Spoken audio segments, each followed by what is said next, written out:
Welcome, Star Wars fans, to the Hyperspace Database. I'm your host, Jonesy the Mandalorian, here with today's topic, the LAMBDA-CLASS IMPERIAL SHUTTLE. The Imperial LAMBDA-CLASS T-4A shuttle was developed by Cinar Fleet Systems for use by the Empire, and was developed during the First Galactic Civil War against the Rebel Alliance, and was often used to shuttle dignitaries and Imperial officers throughout the galaxy.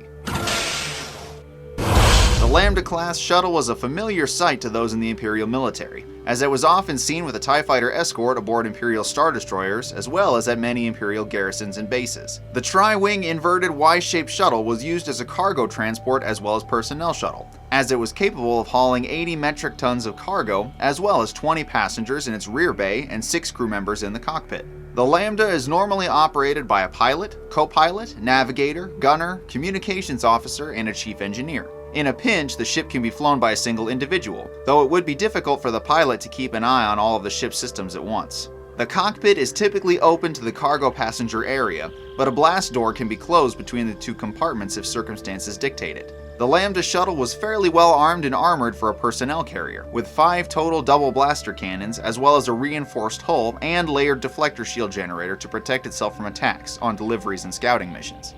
The ship also possessed a Class 1 hyperdrive to ensure fast hyperspace travel for its important passengers. Since the ship was well-rounded with weaponry and armament, they were often sent out on covert stealth missions to collect data and bug out before the enemy would notice them. One interesting thing about the ship was that in an emergency, the entire cockpit of the craft could be ejected as an escape pod, though that left whoever was in the rear bay to their fate, a common Imperial philosophy that everyone was expendable underneath the elite. The ship was originally designed by former members of the Cygnus Spaceworks Corporation, who jumped ship to Cinar Fleet Systems when offered better pay and a bigger share in the profits. However, up to and following the collapse of the Empire, Cygnus Spaceworks produced their own version of the Lambda shuttles. Many of the Lambda shuttles were put to use by both the New Republic and the Galactic Federation of Free Alliances, led by Jacen Solo in Legends. The design of the Lambda shuttle was based off the older Theta-class T-2C shuttle that was seen in Revenge of the Sith being used by Emperor Palpatine. The Emperor also had his own personal Lambda-class shuttle,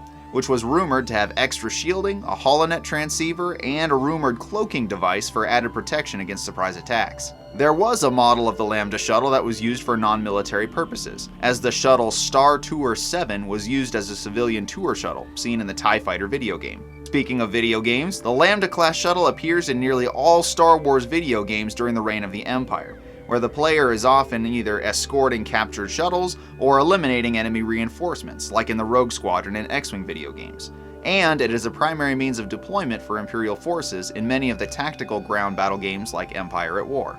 One of the most notable appearances of the Lambda-class shuttle was in the movie Return of the Jedi, where the rebels fly a stolen Lambda shuttle named Tydirium to the forest moon of Endor, to destroy the shield generator so that the rebellion can attack the second Death Star. Interestingly, how the Tydirium is acquired varies from canon to legend sources. As in canon, it was stolen by the Celestin Nien Nunb during a mission called Operation Yellow Moon, and in Legends it was actually stolen twice by General Crix Madine, who stole it once for its clearance codes, and after it fell back into Imperial hands, stole it again to use in the infiltration mission to Endor. The ship is not to be confused with the Sentinel-class shuttle, which is seen in many episodes of the Rebels TV show, often carrying Imperial officers like Grand Admiral Thrawn, Grand Moff Tarkin, and Darth Vader, as well as Imperial troops and commandos.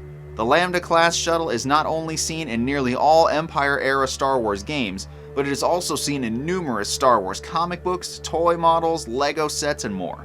The Imperial Lambda-class shuttle was a famous ship because of its ties to Imperial dignitaries and high officers, and was often seen as a sign of prominence because of its important personnel.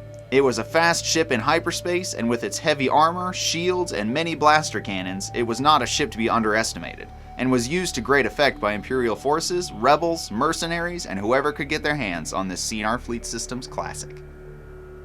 Want to know more about Star Wars topics just like this one? Be sure to stick around to the end for some secret trivia, hit those like and subscribe buttons, and go over to my channel and check out my other videos as well. Be sure to talk with me in the comments too, because I love talking to you guys. If you like what I do, consider heading over to my Patreon to support me there too. Super special shout out to my Gold Captain level supporter Nick Sutphin on Patreon. Your support is super appreciated. Thank you guys so much for watching and for your support, and we will see you in the next episode.